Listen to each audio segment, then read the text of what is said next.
Hello, ghost hunters. Do you like trophies?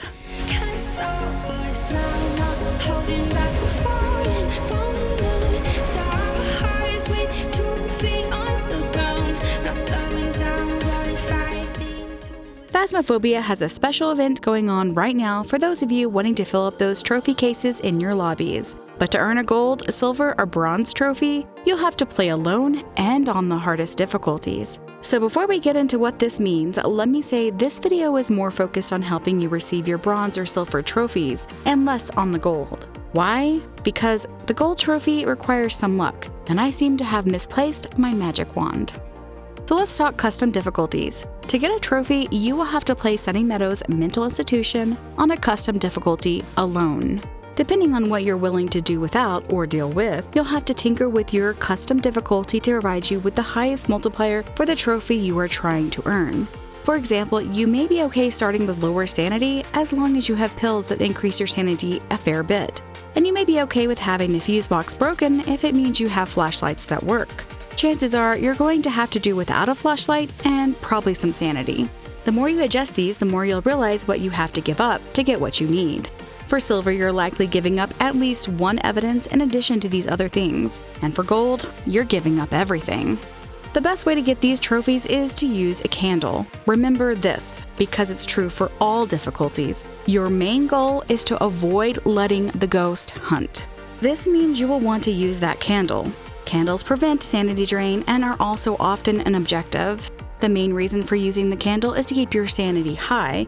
This means you'll also be carrying a lighter along with a candle and one other item. What item you choose is up to you. It is wise to bring the camera in early since this challenge does require that you get a photo of the ghost even if it's not one of your objectives. So having a camera in the ghost area is useful for completing this objective. Speaking of objectives, let's discuss which ones are worth doing and which ones are not. Because you need to complete all the objectives and get a photo of the ghost for this challenge, there are times you may want to leave immediately and start over due to poor objectives. For example, you may not want to complete the objective Escape the Ghost During a Hunt or Smudge the Ghost while it is chasing someone. But other objectives like Capture a photo of the ghost or Have the ghost blow out a candle are much more ideal. If you have objectives that you think would be easier for this challenge, let me know in the comments and explain why. The first thing you'll notice is that since you're using a candle and not a flashlight, this means you can't have your detection items in your hands. To find your ghost, you'll be using your ears.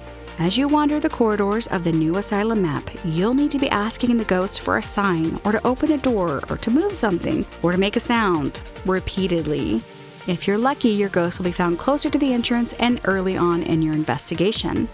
For those of you insisting on trying for gold, you may want to leave if your ghost hunts and you don't hear anything.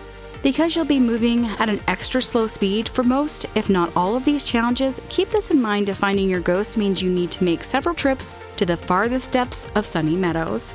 If you have sanity, you may be willing to make this trek multiple times, but depending on your settings, it may not be worth it if it means risking enduring many very risky hunts. If you're playing on a difficulty where you get all three evidences, it may not matter to you what your ghost type is. Keep in mind that some ghosts are going to be very difficult for this challenge, specifically the Diogen and the Demon.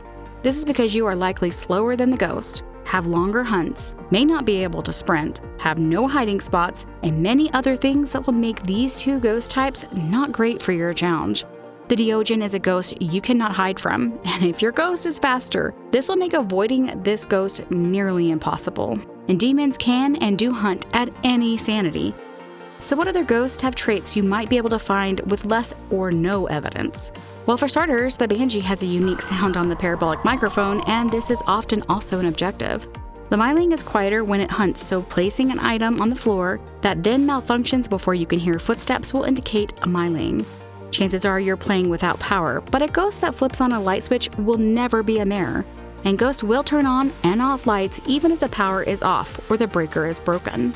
The Oni never gives the missed ghost event. Poltergeist throw more objects, and with the Sunny Meadows release, has taken over the super throw that once belonged to the Oni. Probably the easiest ghost to identify is the Revenant. This is because your ghost is likely very fast already, and during a hunt, you should hear those very fast footsteps. But if you notice that your ghost isn't fast, then it's probably a Revenant, as they're only fast when they can see a player, and when they cannot, they are quite slow. If you notice that your ghost sounds like it's getting slower the longer you're in the location, then it's probably a Fae. One of the easiest to identify ghosts is the Wraith. After placing salt, if the ghost steps in the salt but does not leave glowy footprints, then you're likely dealing with a Wraith. Just remember that you'll need to be watching with a UV light immediately after it steps in the salt. If you have identifiers for ghost types when having little or no evidence, let me know in the comments. I made a video about identifying ghosts based on traits a while back. Most of this information is still correct and very useful. You can check out that video here. Keep in mind that the super throw was moved to the poltergeist and that the Oni is now seen for longer periods when flickering during hunts, which, as I mentioned before, is something you want to prevent as much as possible. As for the gold trophy, well, most of that is going to be luck. Getting easier objectives and a ghost that is willing to appear rather than hunt are on the top of that list. Getting any of the ghosts that are more identifiable without evidence tools is also a high priority. Either way, if you attempt gold, expect to get a lot of face hugs. This is not an easy challenge and is going to require an extensive amount of time, lost tools, and luck. My best advice for those of you attempting this feat is to remember that you don't want your ghost to hunt. So if you've identified where it is, then you'll want to smudge, and keep that smudge active as much as possible, so that you have a chance to get the photo, which is probably the hardest part of this challenge, while the ghost can't choose to hunt. Have you earned the gold trophy, or is this even of interest to you? Do you have tips for other ghost hunters? If you've managed to earn any of the trophies, let me know in the comments which trophy you earned and about how long it took you. If you're trying to earn the trophies, good luck to you. This is certainly not an easy task. Thanks for watching. Remember to like and subscribe, and as always, happy hunting. The myling is quite— oh my gosh, why can I not read all of a sudden? Urgh.